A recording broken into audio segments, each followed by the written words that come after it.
பிரியமானவர்களுக்கு சமாதானம். இன்று தியானத்திற்கு என்னோடு கூட திருப்பிக் கொள்ளுங்கள்.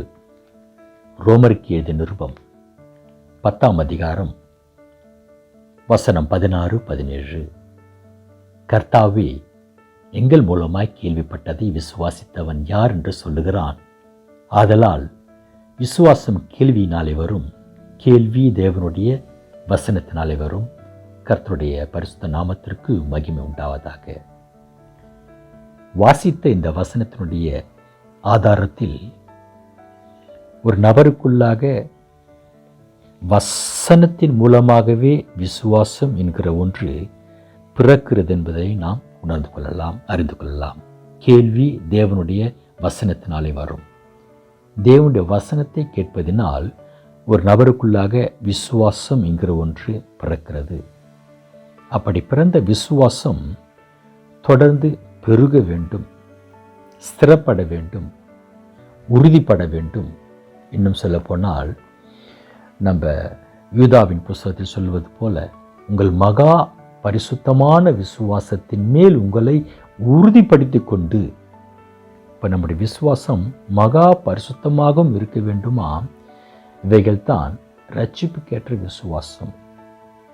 இப்போ இந்த விசுவாசம் தொடர்ந்து நமக்குள்ளாக உறுதிப்படவும் பெருகவும் நாம் செய்ய வேண்டிய காரியம். எந்த வசனத்தின் மூலமாக நமக்குள்ளாக ஒரு விசுவாசம் பிறந்ததோ அதே வசனத்தை தொடர்ந்து நாம் கேட்பதன் மூலமாகவும் வேத வசனங்களை நாம் வாசிப்பதன் மூலமாகவுமே நமக்குள்ளாக விசுவாசமானது பெருகும், ஸ்திரப்படும். அப்போஸ்தலர்கள் புஸ்தகம் 16ஆம் அதிகாரம் 5வது வசனத்தில், அதனாலே சபைகள் விசுவாசத்தில் ஸ்திரப்பட்டு நாளுக்கு நாள் பெருகின. ஆண்டவராகிய இயேசு கிறிஸ்துவிடத்தில் கேட்டு பெற்றுக்கொண்ட உபதேசங்களை அப்போஸ்தலர்கள் மற்ற சிஷ்யர்களுக்கு போதித்தார்கள். இப்பொழுது அப்போஸ்தலர்களும் மற்ற சிஷ்யர்களுமாக எருசலேம் துவங்கி எல்லா பட்டணங்களுக்கும் இதை கைக்கொள்ளும்படியாக, அந்த சட்டத்திட்டங்களை கைக்கொள்ளும்படியாக அவர்களுக்கு ஒப்பு கொடுத்து பிரசங்கித்து கொண்டு போகிற வேளையில் சபைகள் பெருகுகின்றன. சபைகள் எப்படி பெருகுகின்றன என்றால், விசுவாசத்தில் ஸ்திரப்பட்டு சபைகள் நாளுக்கு நாள் பெருகினவாம். இப்போ பரிசுத்த வேதாகமம் வைக்கிற ஒரு கோட்பாடு, எதிர்பார்க்கிற ஒரு காரியம், சபைகள் விசுவாசத்தில் ஸ்திரப்பட வேண்டும். எந்த வார்த்தையின் மூலமாக ஒரு தேவ பிள்ளையினுடைய இருதயத்துக்குள்ளாக விசுவாசம் என்கிறதான ஒன்று பிறந்ததோ அதே வார்த்தைகள் மூலமாகவே தொடர்ந்து அவர் தனது வாழ்க்கையில் அனுதினமும் வசனங்களை கேட்பதன் மூலமாகவும் வசனங்களை வாசிப்பதன் மூலமாகவே மாத்திரமே அந்த விசுவாசமானது உறுதிப்பட முடியும். இதனுடைய பலன் என்ன? இப்படியாக உறுதிப்படுகிறதான விசுவாசம் அந்த தேவப்பிள்ளையுடைய வாழ்க்கையிலே என்ன செய்கிறது என்று சொன்னால், அந்த தேவப்பிள்ளையுடைய வாழ்க்கையில் அவரை ஒரு எதிர்மறையான காரியம் சுற்றி நெருக்குகிற போது, ஒரு கடும் புயல், ஒரு பெருக்காற்று வந்து அவர் வாழ்க்கையில் பாதிப்பு உண்டாக்குற போது, அவர் பயமின்றி, படபடப்பின்றி, உணர்ச்சிகளுடைய பாதிப்பின்றி அமைதலான பயணத்தை நடத்துவதற்கு அந்த விசுவாசம் அவருக்கு உதவி செய்கிறது. எப்படி என்றால், வசனத்தின் மூலம் பெற்று உறுதியான விசுவாசம் அதே வசனங்கள் மூலமாகவே அவரை திடப்படுத்துகிறது. அதாவது ஒரு வசனத்தை கேட்டார், அந்த வசனம் அவருக்குள்ளாக விசுவாசத்தை பிறக்க வைத்து தொடர்ந்து வசனங்களை வாசிக்கிறார், வசனங்களை கேட்கிறார். அந்த வசனம் அவருக்குள்ளாக ஒரு உறுதியை கொண்டு வருகிறது. இப்போ அவருக்குள்ளாக உறுதியாக வந்த விசுவாசம் அவருக்கு ஒரு எதிர்மறையான சூழ்நிலை வருகிற பொழுது அவர் சோர்வுற்று விடாதபடிக்கு, விசுவாசத்தை இழந்து போய் விடாதபடிக்கு அவரை திடப்படுத்துகிறது. எப்படி என்றால், அதே வசனங்களை வைத்து. யோசுவாவை பார்த்து ஆண்டவர் சொல்வது போல, நீ பலம் கொண்டு திடமனதாயிரு, என் பிரமாணங்களை செய்ய மாத்திரம் கவனமாயிரு, நான் மோசையோடு கூட இருந்தது போலவே உன்னோடு கூட இருப்பேன். நம்முடைய ஆத்மாவில் சோர்வு உண்டாகிற போது, என் ஆத்மாவை நீ ஏன் கலங்குகிறாய்? நீ தனியே இல்லை, சர்வ வல்லமையுடையவர் உன்னோடு கூட இருக்கிறார். அவர் உன் வாழ்க்கை படையில் நித்திரையில் இல்லை, அவர் உன்னோடு கூட இருக்க இருக்கிறார் என்று எந்த வசனங்களை நாம் வாசிக்கிறோமோ இந்த வசனங்களை வைத்து நமக்குள்ளாக உறுதிப்பட்டிருக்கிறதான விசுவாசம் நம்மை திடப்படுத்துகிறது. கர்த்தர் நாமத்திற்கு மகிமை உண்டாவதாக. இதுதான் ஒரு மெய்யான விசுவாசியினுடைய உறுதியான விசுவாசம். இதை உருவாக்குவதும் இதை ஸ்திரப்படுத்துவதும் வேதவசனம். இதைத்தான் ஆண்டவராகிய இயேசு கிறிஸ்து கன்மலையின் மேல் கட்டப்பட்ட வீடு என்றார். கன்மலை என்பது கர்த்தராகிய இயேசு கிறிஸ்து அவருடைய வேதவசனம். வீடு என்பது விசுவாசம். அப்போ ஒரு தேவ பிள்ளையினுடைய வீடு என்கிறதான விசுவாசம் வசனத்தின் மேல் கட்டப்பட்டிருக்கிற பொழுது அந்த வசனம் அவரை தாங்கி பிடிக்கிறது. அந்த வீடு பலவீனப்பட்டு இடிந்து போய்விடாதபடிக்கு. பிரியமானவர்களே, வேதத்தை வாசிங்க, வேதத்தை தியானிங்க, உபதேசங்களை பிரசங்களை தொடர்ந்து கேளுங்க. நீங்கள் எவ்வளவாக வசனத்தோடு கூட உங்கள் வாழ்க்கையை கொண்டு செல்கிறீர்களோ அவ்வளவாக அந்த வசனத்தின் மூலமாக உங்களுக்குள் உண்டாகிறதான விசுவாசம் அந்த வசனத்தை கொண்டு உங்களை திடப்படுத்தும். கர்த்தர் நாமத்திற்கு மகிமை உண்டாவதாக. இன்றைக்கு ஒரு 3 வகையான விசுவாசத்தின் தன்மைகளை நாம் பார்க்க போகிறோம். இந்த 3 வகையான விசுவாசத்தின் தன்மைகளையும் நாம் பார்த்து முடித்த பிறகு நமக்குள்ளாக இருக்கிறதான விசுவாசம் எப்படிப்பட்ட விசுவாசமாக இருக்கிறது என்பதை நாம் கொஞ்சம் அடையாளம் காணப்போகிறோம். 3 வகையான விசுவாசம். முதலாவது விசுவாசம் இடைவிடாத ஓட்டம் என்கிற தன்மை கொண்ட விசுவாசம், அதாவது இடைவிடாமல் ஓடுகிற ஓட்டம். இரண்டாவது விசுவாசத்தின் தன்மை நாம் நம்பும் கோட்டை, நாம் நம்புகிற கோட்டை என்கிறதான விசுவாசம். மூன்றாவது விசுவாசம் நாம் இணைந்து செய்கிற பயணம் என்கிற விசுவாசம், அதாவது இணைந்து பயணிக்கும் பயணம் என்கிற விசுவாசம். இப்படி 3 வகையான விசுவாசத்தினுடைய தன்மைகளை இப்போ நாம் பார்க்க போகிறோம். முதலாவதாக இடைவிடாத ஓட்டம் என்கிற விசுவாசத்தின் தன்மை.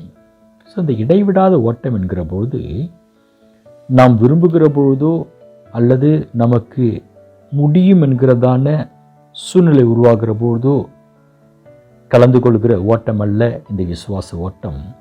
துவங்கிய நாள் முதல் முடிவு பரியந்தமும் இடைவிடாமல் நிறுத்தாமல் ஓடி முடிக்க வேண்டிய ஒரு ஓட்டம்தான் இந்த விசுவாச ஓட்டம், இடைவிடாமல் ஓடுகிற ஓட்டம். இதை குறித்து நாம் விளக்கமாக பார்க்க வேண்டும் என்றால் எபிரேயருக்கு நிருபம் 11ஆம் அதிகாரம் முழுவதும் நீங்கள் வாசித்திருப்பீங்க. இன்னொரு முறை கூட வாசித்து பாருங்க. அதில் ஆபேல் என்கிற நீதிமான் துவங்கி அந்த அதிகாரம் முழுவதிலும் பெயர் குறிப்பிடாத அநேக பரிசுத்தவான்களுடைய விசுவாசம், அவருடைய விசுவாச ஓட்டத்தை குறித்து அந்த அதிகாரம் சாட்சி கொடுக்கிறது. ஆபேல் என்கிற நீதிமான் அநேக பெயர் குறிப்பிடாத பரிசுத்தவான்களுடைய விசுவாச ஓட்டத்தை குறித்து சாட்சி கொடுக்கிறது. அதில் நான் 2 வசனங்களை வாசிக்க விரும்புகிறேன். எபிரேயர் 11ஆம் அதிகாரத்தில் வசனம் 38, 39. உலகம் அவர்களுக்கு பாத்திரமாய் இருக்கவில்லை, அவர்கள் வனாந்தரங்களிலேயும் மலைகளிலேயும் குகைகளிலேயும் பூமியின் வெடிப்புகளிலேயும் சிதறுண்டு அலைந்தார்கள். இவர்கள் எல்லாரும் விசுவாசத்தினாலே நற்சாட்சி பெற்றும் வாக்கு தத்தம் பண்ணப்பட்டதை அடையாமல் போனார்கள். கர்த்தர் நாமத்திற்கு மகிமை உண்டாவதாக. பிரியமானவர்களே, இந்த பழைய ஏற்பாட்டு விசுவாசிகள் ஆபேல் துவங்கி பிறகு ஏனோக்கு, இன்னும் நோவா, ஆபிரகாம் அநேகரை குறித்து, அவர்களுடைய விசுவாசனுடைய சுபாவங்களை குறித்து, அவர்கள் வாழ்க்கையில் அனுபவித்த பாடுகளை குறித்து, ஆனாலும் அவைகள் மத்தியிலேயும் அவர்கள் ஓடி முடித்த ஓட்டத்தை குறித்தும் சொல்லப்படுகிறது. இதில் விசேஷமாக நாம் இப்போ வாசித்த வசனத்தின் மூலமாக அவர்கள் ஓடின போது அவர்கள் ஓட்டத்தின் மத்தியில் வாழ்க்கை எப்படி இருந்தால், அவர்கள் வனாந்தரங்களிலேயும் மலைகளிலேயும் குகைகளிலேயும் பூமியின் வெடிப்புகளிலேயும் சிதறுண்டு அலைந்தார்கள். எவ்வளவு போராட்டம் பாருங்க, எவ்வளவு போராட்டம் அவர்களுடைய ஓட்டத்தின் மத்தியில்.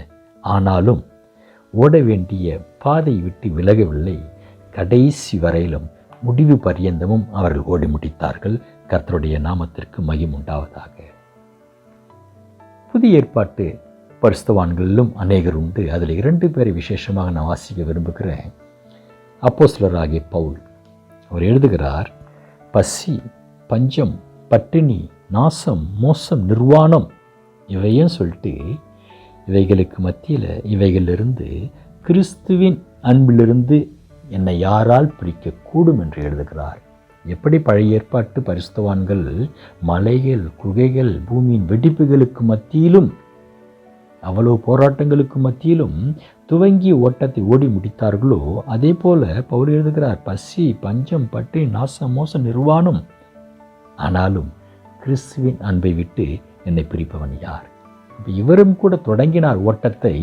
ஓட்டத்தின் மத்தியில் போராட்டம், ஆனால் நிறுத்தல, ஓடி முடித்தேன் என்று சொல்லி தீமோத்தேயுக்கு எழுதுகிறார். 2 தீமோத்தேயு 4ஆம் அதிகாரம் 7வது வசனம், நல்ல போராட்டத்தை போராடினேன், ஓட்டத்தை முடித்தேன், விசுவாசத்தை காத்து கொண்டேன். அப்போ ஒருவர் விசுவாசத்தை காத்து கொண்டார்.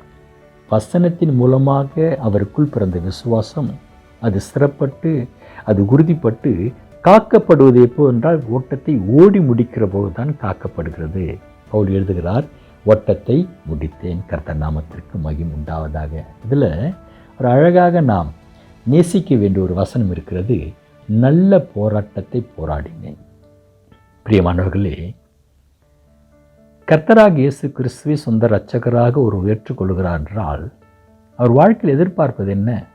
ஒரு அமைதலான வாழ்க்கை, தெளிந்த நீரோடையை போன்ற ஒரு அமைதலான வாழ்க்கை, ஒரு சமாதானமான வாழ்க்கை. இதுதானே எதிர்பார்ப்போம் இல்லைங்களா? ஆனால் பவுல் எழுதுகிறார், போராட்டம் என்று சொல்லிட்டு அந்த போராட்டத்தை நல்ல போராட்டம் என்று எழுதுகிறார் என்றால் அவர் போராடின போராட்டம், இந்த தன்மை நாம் புரிந்து கொள்ளலாம். அவர் வாழ்க்கையில் போராட்டம் வந்தபோது அந்த போராட்டத்தை நீதியின் பாதையில் ஓடி முடித்தார். அவர் இடைவிடாமல் ஓடி முடித்தார். ஆகவே விசுவாசத்தை காத்து கொண்டார். அவர் வாழ்க்கையில் போராட்டம் வந்ததை அவர் ஒரு சலிப்பாகவோ, அவர் வாழ்க்கையில் வந்த போராட்டங்களை அவர் ஒரு கசப்பாக எடுத்துக்கொள்ளவில்லை. அந்த போராட்டங்களுக்கு மத்தியிலும் அவர் நீதியின் பாதையில் ஓடி முடித்தார். ஆகவே தான் அந்த போராட்டத்தை நல்ல போராட்டம் என்று சொல்கிறார். நாமும் கூட நம்முடைய வாழ்க்கையில் கர்த்தரை ஏற்றுக்கொண்ட நாள் முதல் இந்நாள் வரையிலும் வாழ்க்கையில் போராட்டம் வருதுன்னு சொன்னால் போராட்டங்களை கண்டு சோர்ந்து விடக்கூடாது.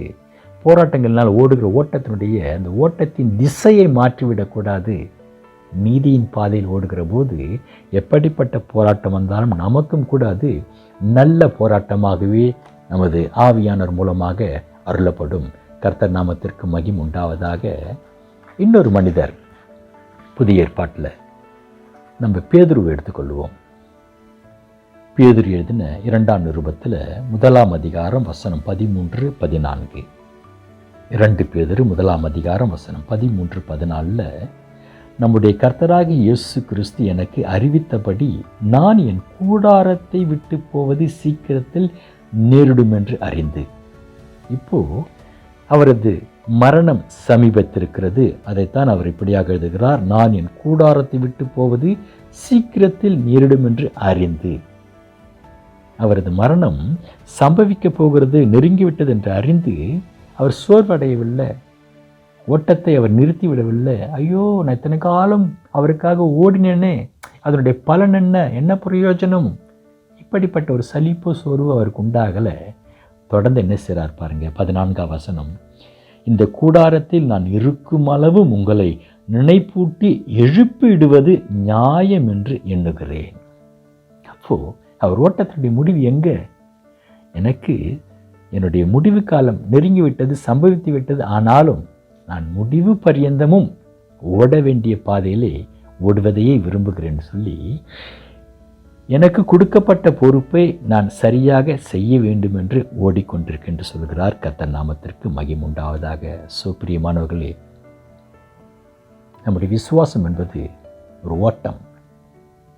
அந்த ஓட்டம் ஆண்டவராக இயேசு கிறிஸ்துவுடைய சுவிசேஷத்தை கேட்டபோது நமக்குள்ளாக துவங்கின ஓட்டம். இந்த ஓட்டம் கடைசி வரையிலும் ஓடி முடிக்கப்பட வேண்டும். எங்கு முடியும் என்று சொன்னால், ஆண்டவராக இயேசு கிறிஸ்துவனுடைய நியாயாசனத்திற்கு முன்பாக ஒரு நாள் நாம் கண் விழிக்கிற வரையிலும் இந்த ஓட்டத்தை நாம் ஓடும்படியாக அழைக்கப்பட்டிருக்கிறோம். அப்படி ஓடுவதற்காகத்தான் நாம் வசனத்தை தினம் வாசிக்கிறவர்களாக, கேட்கிறவர்களாக, தியானிக்கிறவர்களாக இருக்கிற போது நமக்குள் பிறந்த அந்த விசுவாசமானது இன்னுமாக நம்மை ஸ்திரப்படுத்தும், உறுதிப்படுத்தும். கர்த்தர் நாமத்திற்கு மகிமை உண்டாவதாக. இதில் இன்னொரு காரியத்தையும் கூட நான் சொல்ல விரும்புகிறேன். எபிரேயர் 12ஆம் அதிகாரத்தில் முதல் வசனம் சொல்லுகிறது, ஆகையால் மேகம் போன்ற இத்தனை திரளான சாட்சிகள் நம்மை சூழ்ந்து கொண்டிருக்க, பாரமான யாவற்றையும் நம்மை சுற்றி நெருக்கி நிற்கிற பாவத்தையும் தள்ளிவிட்டு விசுவாச துவங்குகிறவரும் முடிக்கிறவருமாய் இருக்கிற இயேசுவை நோக்கி நமக்கு நியமித்திருக்கிற ஓட்டத்தில் பொறுமையோடு ஓடக்கடவும். பழைய ஏற்பாட்டு பரிசுத்தவான்களை பார்த்தோம்.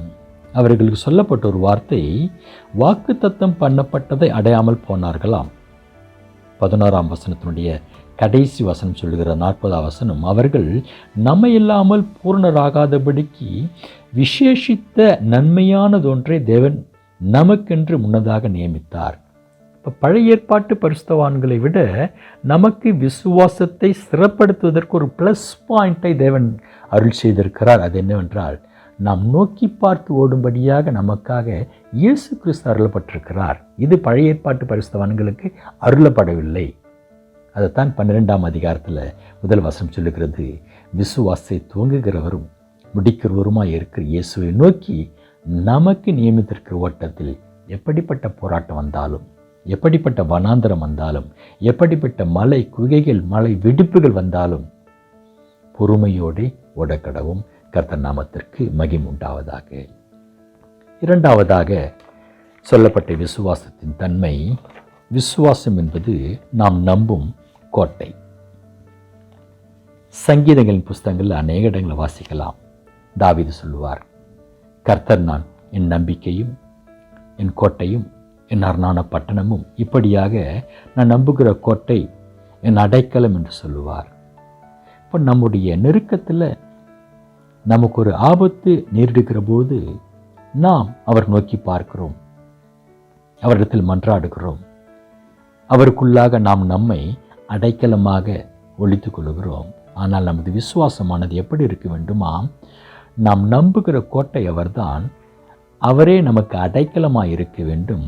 அந்த அடைக்கலம் என்பது அவரது சிறகுகளின் மறைவுக்குள் என்றென்றைக்கும் தங்கியிருக்கிறவர்களாக, அவரை எப்பொழுதுமே நமது அடைக்கல பட்டணமாக நாம் நம்பும் கோட்டையாக கொண்டிருக்க வேண்டும் என்று வேதம் போதிக்கிறது.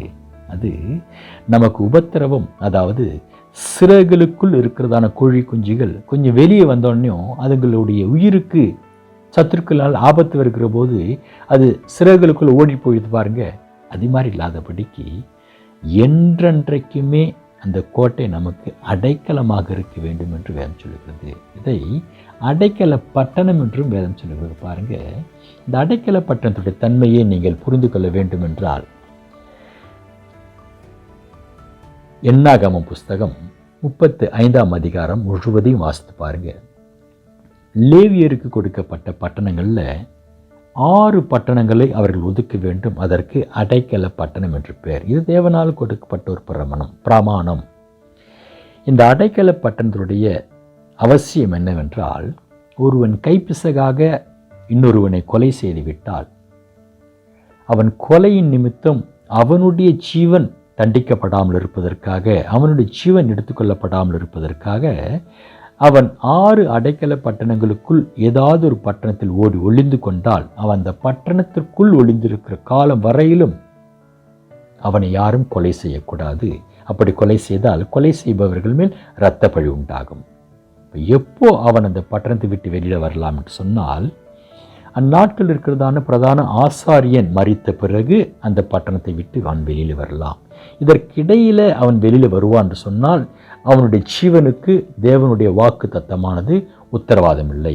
இதை நான் வாசிக்கிறேன் பாருங்க. சுருக்கமாக என்னாகமம் 35ஆம் அதிகாரத்தில் வசனம் 27-28, பழி வாங்குகிறவன் கொலை செய்தவனை அடைக்கல பட்டணத்திற்கு வெளியே கண்டுபிடித்து கொன்று போட்டால் அவன் மேல் இரத்த பழி இல்லை.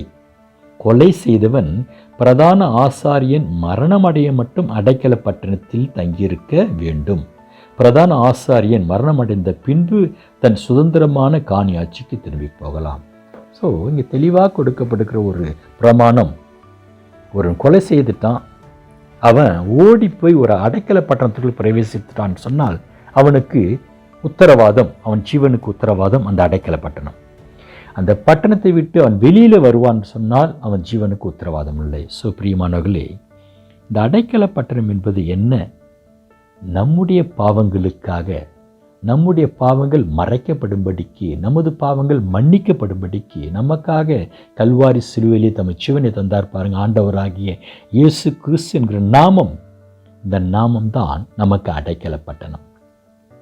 அந்த நாமத்தை நாம் அடைக்கலமாக கொண்டு அதற்குள் பிரவேசித்தபடினாலே நமது பாவங்கள் மன்னிக்கப்பட்டன, நம்முடைய தண்டனையிலிருந்து நாம் விடுவிக்கப்பட்டோம். அது மாத்திரமல்ல, இந்த உலகத்தின் அதிபதி நம்மை பிடிக்க, மீண்டுமாக நம்மை விழுங்க, நம்ம அவனுக்குள்ளாக கொண்டு செல்வதற்காக முயற்சிக்கிற இந்த உலகத்தினுடைய அதிபதியினுடைய பிடியிலிருந்தும் நமக்கு இயேசு கிறிஸ்துங்கிற நாமம், அந்த அடைக்கல பட்டணம் பாதுகாப்பை கொடுக்கிறது. ஆனால் எப்போ நம்ம வெளியில் வரலான்னா, அபிஷேகிக்கப்பட்ட நமது பிரதான ஆசாரியர் வருவார், வந்து நம்மை அவரோடு கூட இருக்கும்படியாக நம்ம அழைத்து செல்வார். அது வரையிலும் நாம் அடங்கி இருக்க வேண்டியதும், நாம் அடைக்கலமாக கொண்டிருக்க வேண்டியதும் இயேசு என்கிற அடைக்கல பட்டணம். அதற்குள்ளே ஜீவிக்க வேண்டிய ஜீவியம்தான் வச்சுங்களேன். இப்போ நாம் வார்த்தையை மறந்துவிட்டு அடிக்கடி வெளியே செல்வதும், சத்ருவினால் நமக்கு ஒரு ஆபத்து நேரிடும் போது என் அடைக்கலமே என்று சொல்லி திரும்பவுமாக பட்டணத்திற்குள் ஓடி வருவதும் ஒரு சிறந்த ஒரு விசுவாசமாக இருக்க முடியாது, ஒரு உறுதியான விசுவாசமாக இருக்க முடியாது, வார்த்தைக்கு கீழ்ப்படுகிற விசுவாசமாக இருக்க முடியாது. என்றால் வசனம் சொல்லுகிறபடி 2 படகில் கால் வைத்து பயணம் செய்கிறவர்கள் அவருடைய ஜீவியம் உத்தரவாதம் இல்லை. 2 எஜமான்களுக்கு ஊழியம் செய்கிறவனும் ஒருவனை பகைத்து ஒருவனை சிநேகிப்பான் வேதம் சொல்லுகிறது. அடைக்கல பட்டணத்திற்குள் தான் நாம் இருக்க வேண்டும் என்று வேதம் நமக்கு கட்டளையிட்டிருக்கிறபடினால் இயேசு என்கிற நாமத்தை நாம் அடைக்கலமாக கொண்டிருக்கிறோம். அந்த கோட்டைக்குள் நாம் எப்பொழுதுமே தங்கியிருக்கிற போது நம்ம ஜீவனானது பாதுகாக்கப்படுகிறது. இப்படிப்பட்ட ஒரு விசுவாசம் நமக்குள் இருக்கும் என்றால், நாம் எப்போது அவரை சொந்த இரட்சகராக ஏற்றுக்கொண்டு அவருக்குள்ளாக நம்மையும் நமக்குண்டான சகலவற்றை நமது ஜீவனையும் அடைக்கலமாக ஒப்பு கொடுத்தோமோ, அது அவருக்குள்ளாக ஒரு நாள் நாம் கண்விழிக்கிற வரையிலும் அந்த இயேசு என்கிறதான அடைக்கல பட்டணத்தை விட்டு வெளியே வராத ஒரு வாழ்க்கை வாழறோம் பாருங்க. இது ஒரு அருமையான விசுவாசம் உள்ள வாழ்க்கை. இதான் நாம் நம்பும் கோட்டை, அவர் என்னுடைய அடைக்கலம் என்கிறதான விசுவாச வாழ்க்கை. கர்த்தர் நாமத்திற்கு மகிமை உண்டாவதாக. 3ஆவதாக கடைசியாக இன்னொரு விசுவாச தன்மையை பார்க்க போகிறோம். அது நம்முடைய பயணம். நாம் இணைந்து செய்கிறதான, இணைந்து செல்கிறதான விசுவாச பயணம். இந்த விசுவாச பயணத்தில் இன்றைக்கு புதிய ஏற்பாட்டு தேவ பிள்ளைகளாக நமக்கு இருக்கிற ஒரு சின்ன ஒரு குழப்பம் என்னவென்றால், நமக்குள்ளாக விசுவாசம் பிறந்தது, உண்டானது எப்படி என்றால் வேத வசனத்தை நாம் கேட்டோம், வசனத்தினாலே நமக்குள்ளாக விசுவாசம் பிறந்தது. ஆனால் காலப்போக்கில் அந்த விசுவாசம் இடம் மாறிவிட்டு எப்படி போகிறது என்றால், நாம் நம்புகிற ஒன்றின் மேல் நமது விசுவாசம் மாறிவிடுகிறது. அதாவது நாம் நம்புகிற ஒன்றின் மேல் நாம் வைப்பது விசுவாசம் அல்ல. எது நிச்சயமோ, எது மெய்யோ அதன் மேல் நாம் வைப்பதுதான் விசுவாசம். அதோடு கூட இணைந்து நாம் பயணம் செய்வதுதான் விசுவாச பயணம். ஏன் நான் நம்புகிற ஒன்றின் மேல் விசுவாசம் வைக்கக்கூடாதுன்னு சொன்னால், சில வேளைகளில் நம்முடைய பார்வை, நாம் பார்க்கிற விதம் பிழையாக போய்விடுகிறபடினாலே நாம் நம்புகிற ஒன்று நிஜமில்லாமல் போய்விடும், நாம் நம்புகிற ஒன்று உண்மை இல்லாதாக போய்விடும். நான் வசனம் சொல்லுது பாருங்க, ஒன்றான மெய் தேவனாகிய உம்மையும் நீர் அனுப்பினவராகிய இயேசு கிறிஸ்துவையும் அறிவதே நித்திய ஜீவன். இப்போ மெய் தேவன் மேல் நாம் விசுவாசம் வைக்க வேண்டும் வேதம் சொல்லுகிறது. அந்த மெய் என்பதை சில வேளைகளில் நம்முடைய பார்வை பிழையாய் போய்விடுகிறபடினாலே தவறு உண்டாகிவிடுகிறது. உதாரணத்திற்கு, ஆரம்பத்தில் வசனத்தை கேட்டு நமக்குள்ளாக விசுவாசம் பிறந்தது. ஆனால் காலப்போக்கில் நம்முடைய ஆவிக்குரிய தாளந்துகள், நம்முடைய ஆவிக்குரிய வரங்கள், நம்முடைய தேவ பக்திகள் மேலே நமது விசுவாசம் போயிடும். என்னுடைய ஜெப வாழ்க்கையினால என்னுடைய விசுவாசம் ஜெபத்தின் மேலே போயிடும் வச்சுங்களேன். அல்லது என்னுடைய வரங்கள் எனக்குள்ள இருக்கிற அந்த தாளந்துகள் மேலே என் விசுவாசம் அதிகமாக போயிடுறதுனால இதையெல்லாம் நான் செய்கிறேன் பாரு, இதான் என்னுடைய விசுவாசம் அப்படின்னு போயிடும் வச்சிங்களேன். இல்லை, இது பிழை. இதை கொஞ்சம் விளக்கமாக சொல்லணும்னு சொன்னால், நாம் பார்க்கிற பார்வை, நாம் எடுத்துக்கொள்கிற கோணம். யோவான் எழுதின சுவிசேஷம் 3ஆம் அதிகாரத்தில் நிக்கோதேமு என்கிறதான ஒரு பரிசேயன் இயேசு கிறிஸ்துவை பார்ப்பதற்காக ராத்திரி வேளையில் வருகிறார். அவர் ஒரு போதகர் என்று வேதம் சொல்லுகிறது. அவர் சத்தியத்தை போதிக்கிறவர், வேதத்தை போதிக்கிறவர். இப்போ அவர் ஆண்டவராக இயேசு கிறிஸ்துவை பார்க்க வருகிற போது அவருடைய கோணத்தில், அவருடைய பார்வையில் இயேசு கிறிஸ்து என்னவாக தெரிகிறார்? போதகராக தெரிகிறார். அவர் சொல்லுகிறார், ரபி, நீர் தேவனிடத்திலிருந்து வந்த போதகர் என்பதை நாங்கள் அறிந்திருக்கிறோம். இப்போ அவரது பார்வையில் இயேசு கிறிஸ்து ஒரு போதகர். நிஜம்தான், இயேசு கிறிஸ்து நல்ல போதகர். ஆனால் அவர் பூமிக்கு வந்த போதகர் மாத்திரமல்ல, தேவனிடத்திலிருந்து பூமிக்கு வந்த தேவகுமாரனாய் இருந்த மனுஷகுமாரன். ஆகவே நிக்கோதேமுடைய பார்வையில் இவர் தேவனிடத்தில் வந்த போதகர். ஆனால் இதுதான் என்பது விசுவாசமானால் அப்போ அவருடைய விசுவாசம் பிழைத்தானே. அவர் போதகர் மட்டுமா? அவர் தேவகுமாரன். இப்போ விசுவாசத்தினுடைய தன்மையானது பார்க்கிற பார்வையில் பிழையாய் போய் விடுகிறது. ஏன்னு சொன்னீங்கன்னா, அவர் இயேசு கிறிஸ்துவோடு கூட இணைந்து பயணம் செய்யல. எதை ஒன்று நம்பினாரோ, எதை ஒன்று விசுவாசித்தாரோ அதோடு கூட இணைந்து பயணம் செய்யல. இணைந்து பயணம் செய்தால் அதனுடைய தன்மை வெளிப்பட்டுவிடும். அவர் ராத்திரி வேலையில் வந்து போகிறவர். ஆகவே ராத்திரி வேலையில் வந்து போனபடினால் அவரது பார்வைக்கு இவர் ஒரு போதகராக மாத்திரமே தென்பட்டார். ஆனால் இயேசு கிறிஸ்துவோடு கூட இணைந்து பயணம் செஞ்சாங்க பாருங்க. அவரோடு கூட உண்டு, அவரோடு கூட உறங்கி, அவரோடு கூட பயணம் செய்தாங்கள சிஸ்டர்கள். அவர்களில் ஒருவருக்கு ஒரு வெளிப்பாடு கிடைத்தது. பேதுரு சொல்லுகிறார், நீர் ஜீவனுள்ள தேவனுடைய குமாரன் என்று அறிந்திருக்கிறேன். கர்த்தருடைய நாமத்திற்கு மகிமை உண்டாவதாக. உங்களுக்கே தெரியும், இந்த ரெண்டு விசுவாசத்தில் எந்த விசுவாசம் மேன்மையான விசுவாசம்? இரவு வேளையில் அல்லது எப்பொழுது ஒரு முறை அவருக்கு பயணம் செய்கிறதான ஒருவருடைய பார்வைக்கு அவர் எப்படி தெரிகிறாரோ அது நிஜமான விசுவாசமா? அல்லது எப்பொழுதுமே அவரோடு கூட இணைந்து போகிறவர்களுக்கு அவர் தென்படுகிறார், வெளிப்படுகிறாரு, அது நிஜமான விசுவாசமா? ஆகவே தான் நமது விசுவாசத்துடைய பயணம் எப்பொழுதுமே அவரோடு கூட இணைந்து செல்லுகிற பயணமாக இருக்க வேண்டும். எப்போவோ கொஞ்ச நேரம், ஞாயிற்றுக்கிழமை ஒரு 2 மணி நேரம் போயிட்டு ஆராதனையில் உட்காந்துட்டு வந்துடுறோம்.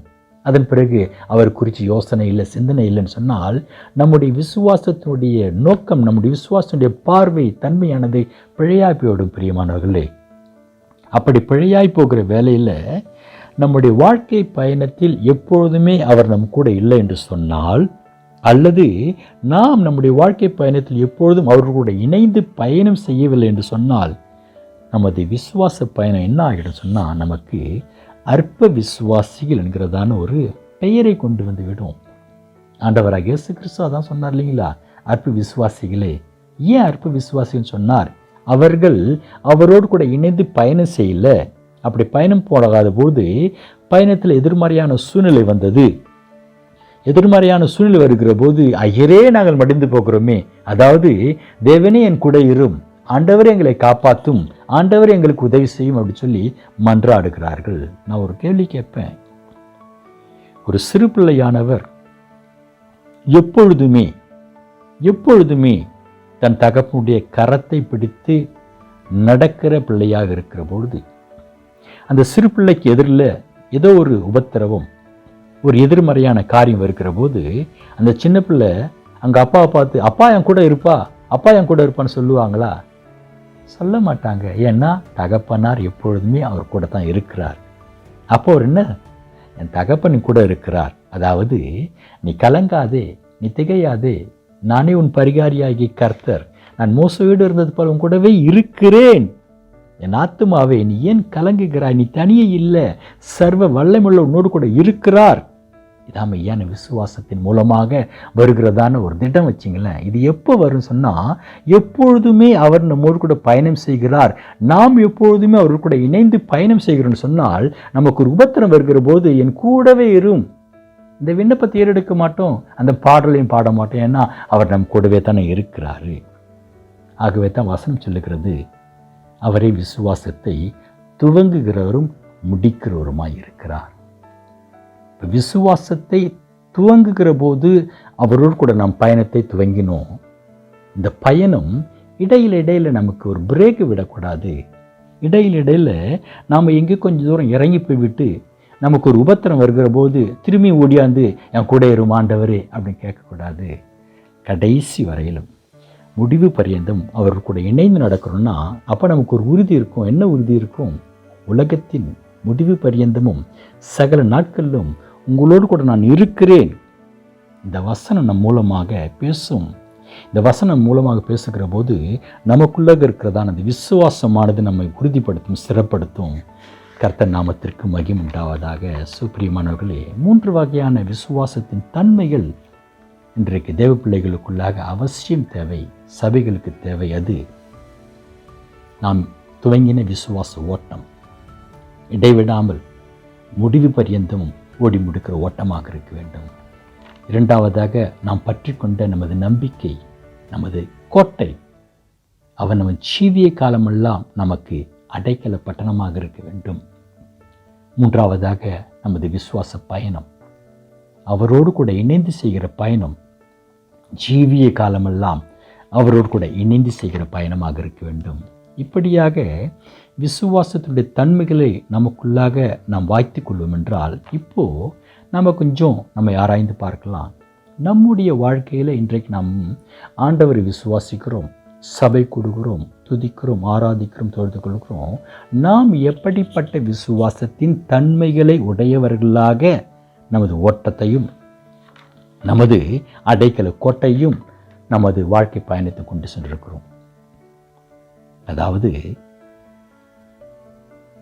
பழைய ஏற்பாட்டு பரிசுத்தவான்கள் ஆனாலும் புதிய ஏற்பாட்டு பரிசுத்தவான்கள் ஆனாலும் தாங்கள் நம்பின ஒன்றை தங்களுடைய தேவைகளுக்காகவே விசுவாசித்து நோக்கி பார்க்கிறவர்களாக அவர்கள் ஜீவிக்கவில்லை.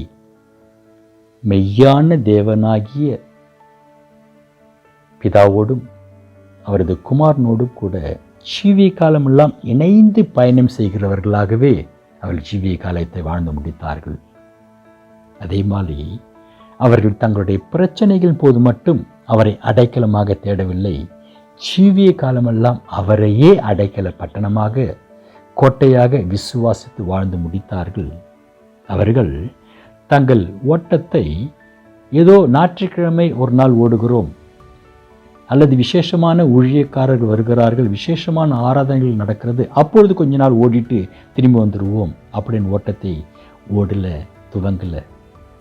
துவங்கி ஓட்டத்தை முடிவு பரியந்தம் ஓடி முடித்தார்களாம். ஆகவே இவர் சுருக்கமாக பார்க்க போனால் அவருடைய நம்பிக்கை என்னவாக இருந்தது? அவர்கள் தங்களுடைய ஆவிக்குரிய மேன்மையை, தங்களுடைய வரங்களை, தங்களுக்குள் இருக்கிறதான பக்தி மார்க்கத்தை அவர்கள் முன்ன வைக்கல. விசுவாசமாக அவர்கள் எப்பொழுதுமே அவரோடு கூட இணைந்து அவரை அடைக்கல பட்டணமாக, அவரது சிங்காசனத்திற்கு முன்பாக நிற்கிறவர்களும் ஓடிக்கொண்டு வந்தாருங்க. பாருங்க, இப்போ விசுவாசம் என்பது என்ன? விசுவாசத்தை துவங்குகிறவரும் முடிக்கிறவருமாகிய இயேசு கிறிஸ்துவே நமது விசுவாசமே தவிர வேறு ஒன்றுமே விசுவாசம் இல்லை. விசுவாசம் என்பதனுடைய தெளிவு என்னவென்றால், நம் வசனத்தை கேட்ட ஒரு நாள் வசனத்தினுடைய நாயகன் யார்? இயேசு கிறிஸ்து தான் சுவிசேஷத்தின் நாயகன்.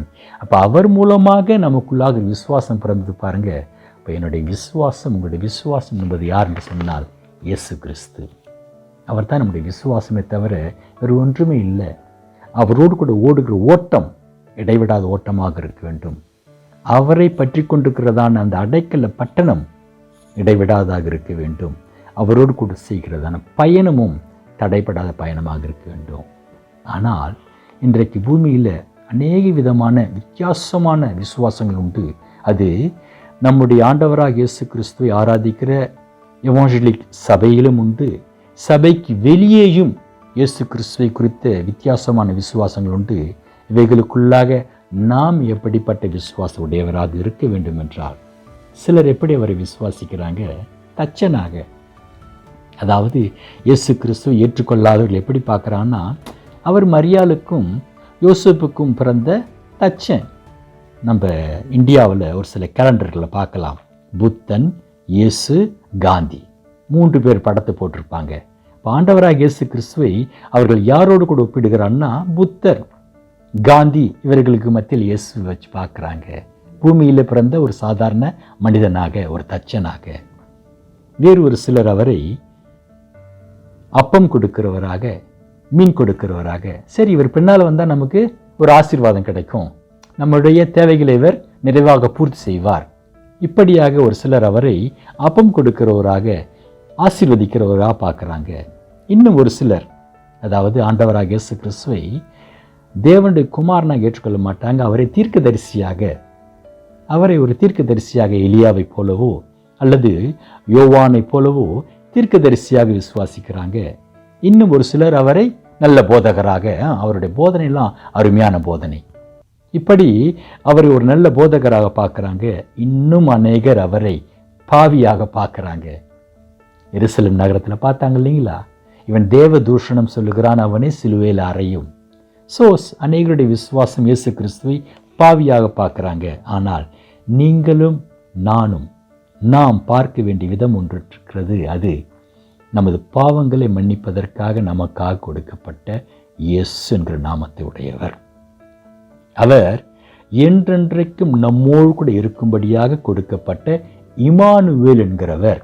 இம்மானுவேல் என்றால் தேவன் நம்மோடு கூட இருக்கிறார். இம்மானுவேல் என்றால் தேவன் நம்மோடு கூட இருக்கிறார் என்றால், அந்த தேவனோடு கூட நாம் ஓடுகிற ஓட்டம் எப்பொழுதும் ஓடுகிற ஓட்டமாக, அந்த தேவனை அடைக்கல பட்டணமாக கொண்டிருக்கிற வாழ்க்கை எப்பொழுதும் அவர் கூட ஜீவிக்கிற வாழ்க்கையாக, அவரோடு கூட செய்கிறதான அந்த பயணம், கிறிஸ்துவ பயணம் எப்பொழுதும் ஜீவிக்கிற பயணமாக இருக்கும்படியாக நமக்காக, நமது விசுவாசத்திற்காக கொடுக்கப்பட்ட நாமம் இயேசு என்கிற நாமம். கர்த்தருடைய பரிசுத்த நாமத்திற்கு மகிமை உண்டாவதாக. இன்றைக்கு சபைக்குடி வருகிற பிள்ளைகள் அநேகருடைய விசுவாசின் தன்மை என்னன்னு சொன்னால், நான் ஜெபம் பண்ணா கர்த்தர் கேட்பார். அப்போ அவர்களுடைய நம்பிக்கை அவர் ஜெபத்தின் மேலே அல்லது தங்களுடைய பரிசுத்த வாழ்க்கையின் மேலே, தங்களுடைய ஊழியங்கள் மேலே, தங்களுடைய காணிக்கைகள் மேலே, இப்படியாக அவர்களுக்குள் இருக்கிறதான அவர்களுடைய ஆவிக்குரிய பக்திக்குரிய காரியங்கள் மேலே வைக்கிறாங்க. எல்லாவற்றையும் கடந்து மகா பரிசுத்தமான விசுவாசத்தின் மேல் உங்களை உறுதிப்படுத்தி கொண்டு, மகா பரிசுத்தமான விசுவாசம் யார் என்று சொன்னால், நாம் ஆராதிக்கிற ஆண்டவராக இயேசு கிறிஸ்துவே அன்றி ஒருவருமே மகா பரிசுத்தமான விசுவாசம் இல்லை என்பது உண்மை. கர்த்தருடைய பரிசுத்த நாமத்திற்கு மகிமை உண்டாவதாக. அந்த மகா பரிசுத்த விசுவாசத்தின் மேல் நமது விசுவாசத்தை வைப்போம். அது உறுதியான விசுவாசமாக இருக்கும், அது ஸ்திரமான விசுவாசமாக இருக்கும். அப்பொழுது முடிவு பரியந்தமும் அந்த விசுவாசம் நம்மை பாதுகாத்துக் கொள்ளும். கிருபை உங்களோடு கூட இருப்பதாக. ஆமென்.